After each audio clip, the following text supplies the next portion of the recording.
નમસ્તે વિદ્યાર્થી મિત્રો, ધોરણ 6 સામાજિક વિજ્ઞાનમાં આપણે પાઠ નંબર 3 પ્રાચીન નગરો અને ગ્રંથો એ પાઠનો અભ્યાસ કરી રહ્યા હતા. એમાં આપણે અલગ અલગ બિંદુઓનો અભ્યાસ કર્યો.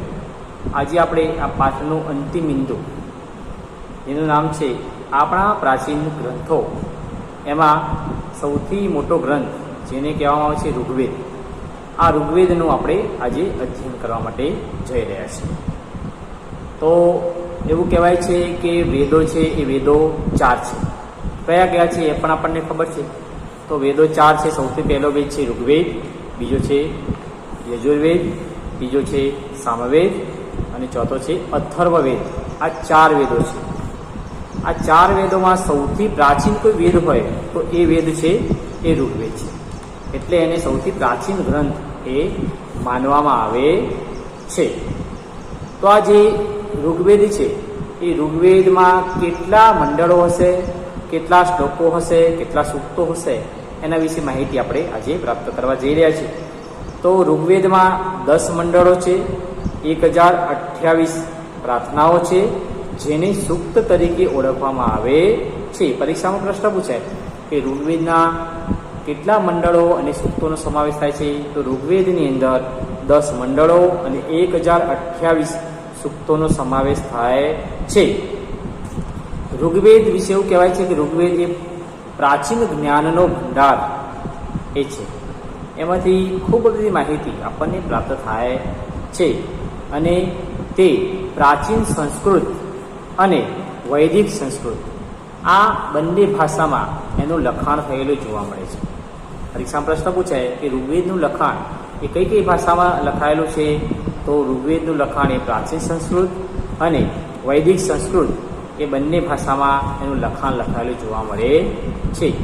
ઋગ્વેદના માધ્યમથી આર્યોના રાજકીય, સામાજિક, આર્થિક અને ધાર્મિક જીવનનો પરિચય મળે છે. કે એ સમયે જે પ્રજા હતી આર્ય, એ જે પ્રજા હતી એમનું રાજકીય જીવન કેવું હતું, સામાજિક જીવન કેવું હતું, આર્થિક જીવન કેવું હતું અને ધાર્મિક જીવન કેવું હતું, આનો પરિચય એ ઋગ્વેદના માધ્યમથી પ્રાપ્ત થાય છે. ઇતિહાસકારો, પુરાતત્વવિદો ઇતિહાસ જાણવા માટે પ્રાચીન અવશેષોની સાથે ઋગ્વેદનો પણ અભ્યાસ કરે છે. ઋગ્વેદના કેટલાક સૂક્તો સંવાદ સ્વરૂપે છે. તો આપણે જોઈએ છીએ કે પુરાતત્વશાસ્ત્રીઓ અને ઇતિહાસકાર જે વસ્તુઓનું સંશોધન કરે છે, ખોદકામ કરીને અવશેષો પ્રાપ્ત કરે છે, એના પર સંશોધન કરે છે અને આપણને સાચી માહિતી પ્રાપ્ત કરાવે છે. પણ આની સાથે સાથે તેઓ ઋગ્વેદનો પણ એ ઉપયોગ કરી અને આપણને અભ્યાસ કરીને આપણને માહિતી પ્રાપ્ત કરાવે છે. તો ઋગ્વેદની અંદર જે સૂક્તો છે એ સૂક્તોમાં કેટલાક સૂક્તો એવા છે જે સંવાદ સ્વરૂપે આપેલા છે. તો એમાં એ સમયે જે પણ ઋષિમુનિઓ થઈ ગયા એનો નદી સાથેનો સંવાદ ક્યારેક એ પ્રકારનો જોવા મળે છે, અલગ અલગ દેવો સાથેનો સંવાદ જોવા મળે છે. આવા સંવાદ સ્વરૂપે એ ઘણા બધા સૂક્તો જોવા મળે છે. ઋગ્વેદમાં પ્રજાકીય જીવનના ઉલ્લેખો પણ જોવા મળે છે. પ્રજા કેવી હતી, એ પ્રજાઓનું જીવન કેવું હતું, એના ઉલ્લેખો પણ ઋગ્વેદમાંથી પ્રાપ્ત થાય છે. એ સમયે ગણ, સભા અને સમિતિ જેવી રાજકીય સંસ્થાઓની માહિતી ઋગ્વેદમાં આપેલી છે. તો 3 પ્રકારની સંસ્થા એ સમયે હતી. સૌથી નાની સંસ્થા હતી એ ગણ હતી, જેમાં એક ચોક્કસ સમૂહોનો સમાવેશ થાય છે. એના પછી ગણ પછી મોટી જે સમિતિ હતી એ સભા હતી. એ ગણ કરતાં વિશેષ લોકોનો સમૂહ હતો જેને સભા કહેવામાં આવે છે. અને સમિતિ એ એના કરતાં પણ મોટી એટલે કે વિસ્તૃત સંસ્થા એ સમિતિ હતી. તો ગણ એ નાનો સમૂહ હતો, ચોક્કસ સમૂહ હતો. એના કરતાં વિશેષ પ્રમાણમાં જે લોકો ઉમેરાતો, જે સભામાં બેસતા, એટલે એ સભા હતી. અને આ બધી બાબતોની જે ચર્ચા થતી એ સમિતિમાં ચર્ચા થતી, એટલે વિસ્તૃત સંસ્થા એ સમિતિ હતી. તો સભા સમિતિની સરખામણીમાં નાની સંસ્થા હતી અને તેમાં રાજ્યના મુખ્ય આગેવાનો બેસતા અને રાજ્યના અગત્યના પ્રશ્નોની ચર્ચા થતી તથા ન્યાય પણ અપાતો. સભામાં મુખ્ય આગેવાનો બેસતા હતા, તેઓ અગત્યના વિષયની ચર્ચા કરતા અને ન્યાય પણ તે આપવામાં આવતો હતો. તો સમિતિ છે, સમિતિ વિસ્તૃત સંસ્થા હતી જે રાજાની ચૂંટણી કરતી. આ સમિતિનું કામ શું હતું? તો સમિતિનું કામ એ રાજાની ચૂંટણી કરવાનું કામ એ સમિતિનું હતું. રાજાને મદદ કરવા માટે સેનાધ્યક્ષ અને પુરોહિતોની નિમણૂક કરવામાં આવતી. રાજાને મદદ જે કરતા એમાં બે વ્યક્તિઓની સમાવેશ થતો. એક સેનાધ્યક્ષ જે યુદ્ધની અંદર એ કામ આવતો, અલગ અલગ પ્રકારની માહિતીને પૂરી પાડતો, અને પુરોહિત જેને માર્ગદર્શન આપતો, એને જ્ઞાન આપતો હતો. તો આ બંને લોકોની નિમણૂક કરવામાં આવતી હતી. રાજાનું એક કાર્ય એક ગવેષણા પણ હતું. એટલે ગવેષણા એટલે યુદ્ધ કરવું. યુદ્ધ કરવું એ પણ રાજાનું કામ હતું. પોતાના રાજ્યને બહારી આક્રમણો, બાહ્ય આક્રમણોથી બચાવવા માટે, દુશ્મનોથી બચાવવા માટે રાજાને ક્યારેક યુદ્ધ પણ કરવું પડતું. એટલે ગવેષણા પણ એ રાજાનું એ કામ હતું. ઋગ્વેદમાં રાવિ નદીના કિનારે 10 રાજાઓ વચ્ચે થયેલા યુદ્ધનો ઉલ્લેખ પ્રાપ્ત થાય છે. તો ઋગ્વેદની અંદર રાવિ નદી છે, એ રાવિ નદીમાં 10 જેટલા રાજાઓ એમને સાથે મળીને યુદ્ધ કર્યું છે. તો આવા ઉલ્લેખો એ ઋગ્વેદમાંથી પ્રાપ્ત થાય છે. ઋગ્વેદમાં આર્યોના સામાજિક જીવન વિશે માહિતી મળે છે. સમાજનું એકમ એ કુટુંબ હતું અને પિતૃપ્રધાન અને સંયુક્ત કુટુંબ વ્યવસ્થા એ સમય હતી. તો સામાજિક જીવન આર્યોનું કેવું હતું એની માહિતી પણ ઋગ્વેદમાં પ્રાપ્ત થાય છે. એ સમયે પિતૃપ્રધાન વ્યવસ્થા હતી અને સંયુક્ત કુટુંબ વ્યવસ્થા પણ હતી. એટલે બધા જ લોકો એ કુટુંબમાં સાથે મળીને રહેતા હતા. એટલે વિશાળ પ્રમાણમાં એ સાથે મળીને એ રહેતા હશે અને પિતૃપ્રધાન વ્યવસ્થા એ સમયે હતી એ જોવા મળે છે. સમાજ વર્ણ અને જ્ઞાતિઓમાં વહેંચાયેલો ન હતો. એટલે સમાજમાં સૌ સમાન હતા, કોઈ ઊંચ નીચના ભેદભાવ ન હતા. આજે જે પ્રકારે અલગ અલગ વર્ણ વ્યવસ્થા જે જોવા મળે છે, એમાં ક્ષત્રિય, બ્રાહ્મણ, વૈશ્ય અને શૂદ્ર, આ પ્રકારની એ સમયે કોઈ વર્ણ વ્યવસ્થા ન હતી, જેના કારણે બધા જ લોકો એ સમાન હતા. એના કારણે ઊંચ નીચના ભેદભાવ એ સમયે હતા નહીં. આવો ઋગ્વેદમાં ઉલ્લેખ જોવા મળે છે કે આર્યોનું જે સામાજિક જીવન હતું એ સામાજિક જીવન કેવું હતું? તો આ પ્રકારનું હતું. કોઈ વર્ણ વ્યવસ્થા ન હતી, બધા સમાન હતા, કોઈ ઊંચ નીચના ભેદભાવો એ સમયે હતા નહીં. સ્ત્રીઓનું પણ સમાજમાં ઊંચું સ્થાન હતું તથા સ્ત્રી સ્વાતંત્ર્ય હતું. સ્ત્રીઓ એ શિક્ષણ મેળવી શકતી, પુરુષ સમૂહ એ સમયે પણ સ્ત્રીઓ હતી, એમની સ્વતંત્રતા હતી, એઓ યજ્ઞ કરી શકતી, બીજા યુદ્ધમાં પણ ભાગ લઈ શકતી. આ રીતે અલગ અલગ સ્ત્રીઓની સ્વતંત્રતા હતી અને એમને ઉચ્ચ મહત્વ આપવામાં આવતું હતું. એટલે ઊંચું સ્થાન સ્ત્રીઓનું હતું. સ્ત્રીઓને સહધર્મચારિણી ગણવામાં આવતી અને યજ્ઞમાં તેમની આવશ્યક હાજરી ગણાતી તે પણ અભ્યાસ કરી શકતી હતી. તો સહધર્મચારિણી એટલે ધર્મનું સાથે સાથે આચરણ કરવાવાળી એ સ્ત્રી હતી. સ્ત્રી શિક્ષણ મેળવી શકતી, યુદ્ધ કરી શકતી.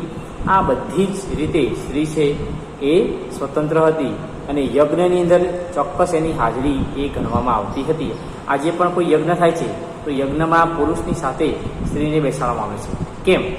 તો સ્ત્રી વગર એ યજ્ઞ એ અધૂરો. એટલે પતિ પત્ની એ બંને શું છે? તો બંને એકબીજાના અંગો છે. એટલે એના સિવાય કોઈ પણ વસ્તુની પ્રાપ્તિ થઈ શકે નહીં. એટલા માટે યજ્ઞમાં આજે પણ સ્ત્રીઓને પુરુષની સાથે બેસાડવામાં આવે છે. તો એ સમયે પણ યજ્ઞમાં સ્ત્રીઓની હાજરી એ ચોક્કસ ગણવામાં આવતી હતી.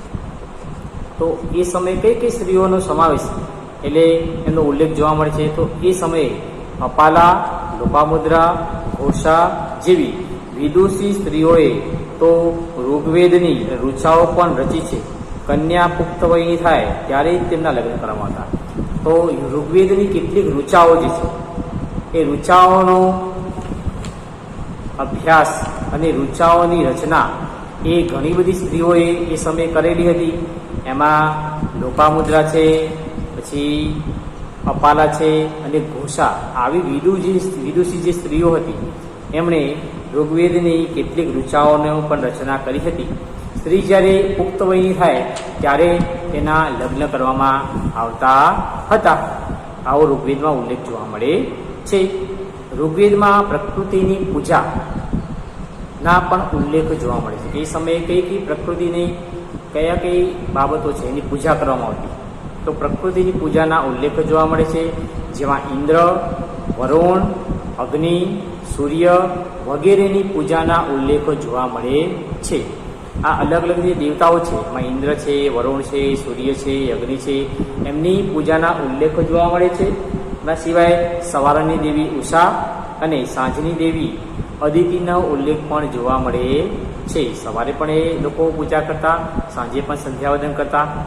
તો આ પ્રકારની પ્રભાત દર્શન કરતા અને સાંજે સંધ્યા દર્શન પણ એ લોકો કરતા હતા. આ પ્રકારના ઉલ્લેખો એ પ્રકૃતિની પૂજાના જોવા મળે છે. આના સિવાય ઋગ્વેદમાં ગાય, ઘોડા અને બળદની ચર્ચા પણ ઘણી જગ્યાએ થયેલી જોવા મળે છે. ગાય લોકો રાખતા હતા, ગાયનું દાન કરવામાં આવતું હતું. ઘોડો એ યુદ્ધની અંદર ઉપયોગી હતો. બળદ એ ખેતી કામમાં ઉપયોગી હતો. તો આ ત્રણ જે પશુઓ છે એનો ઉલ્લેખ પણ ઋગ્વેદમાં જોવા મળે છે. ઋગ્વેદમાં અન્ય પશુઓની સરખામણીમાં ઘોડાનો સૌથી વધારે ઉલ્લેખ જોવા મળે છે, જે તેમના જીવનમાં પશુપાલનનું મહત્વ સમજાવે છે. કે ઘોડાનો ઉલ્લેખ સૌથી વધારે પ્રમાણમાં થયો છે. એ ઘોડો છે એ એક જગ્યાએથી બીજી જગ્યાએ આવર જવર કરવા માટે ઉપયોગી થતો, યુદ્ધમાં ઉપયોગી થતો હતો. આ પ્રકારે ઘોડાનો પણ ઉલ્લેખ વિશેષ પ્રમાણમાં ઋગ્વેદમાં જોવા મળે છે.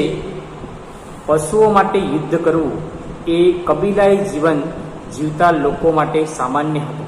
પશુઓ માટે લોકો યુદ્ધો કરતા એ સમયે, ગાય માટે યુદ્ધો કરતા હતા, ઘોડાઓ માટે યુદ્ધો કરતા હતા. આ રીતે અલગ અલગ પશુઓ માટે એ સમયે યુદ્ધો થતા હતા.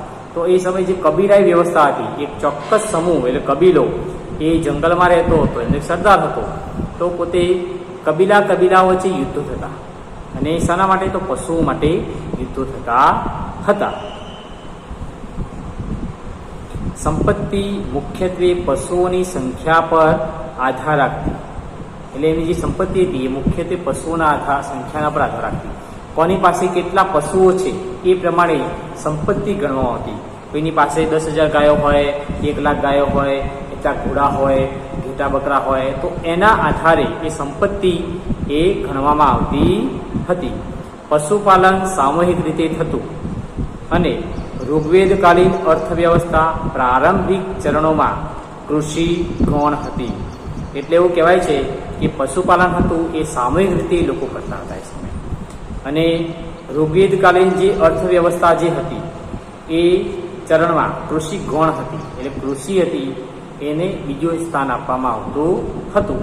તો આપણે આ વિડીયોની અંદર જે પ્રાચીન ગ્રંથો છે એ ગ્રંથોમાં ઋગ્વેદ છે એ ઋગ્વેદની વિશે આપણે અધ્યયન કર્યું કે ઋગ્વેદ છે એમાં 10 મંડળો છે, 1028 એ સૂક્તો છે. એમાં જે સમયના જે પ્રજા હતી આર્ય, એમને સામાજિક જીવન, રાજકીય જીવન, ધાર્મિક જીવન, આર્થિક જીવન એનો સમાવેશ જોવા મળે છે. પ્રકૃતિ પૂજાના ઉલ્લેખો જોવા મળે છે. સ્ત્રીઓ છે, સ્ત્રીઓનો ઉલ્લેખ જોવા મળે છે. સ્ત્રીઓની સ્વતંત્રતા હતી. એ પ્રકારે પશુઓનું પણ મહત્વ એ સમયે હતું એ દર્શાવે છે. આ બધી જ બાબતોનું આપણે આ વિડીયોમાં અભ્યાસ કર્યો. આના સિવાય પણ બીજા 3 વેદો છે, યજુર્વેદ છે, સામવેદ છે, અથર્વવેદ છે. આ વેદોનો પણ અભ્યાસ યુટ્યુબના માધ્યમથી અલગ અલગ વિડીયો આવે છે, એના માધ્યમથી પણ આપણે મેળવી શકીએ. એમાં કઈ બાબતો આપેલી છે એની માહિતી ઘરે બેસીને આપણે પ્રાપ્ત કરી શકીએ. તો ઘરે બેસીને સ્વાધ્યાય એ સારા સુંદર અક્ષરે સામાજિક વિજ્ઞાનની નોટમાં એ લખવાનો છે. બધા જ પ્રશ્નો સરળ છે, આપણને આવડે એવા જ છે. તો ઘરે બેસીને પાઠ છે એ પાઠ પૂર્ણ થયો છે, પણ એનું વાંચન આપણે ઘરે બેસીને સારી રીતે કરવું પડશે. તો આપણને બિંદુ જે ના સમજાય હોય એ બિંદુની પણ ફરીથી સમજ મળી જાય. વિડીયો છે તો વિડીયોની પણ વારંવાર જોતા જઈએ તો એમાંથી પણ આપણને સમજ આપણને પ્રાપ્ત થતી જશે. નમસ્કાર.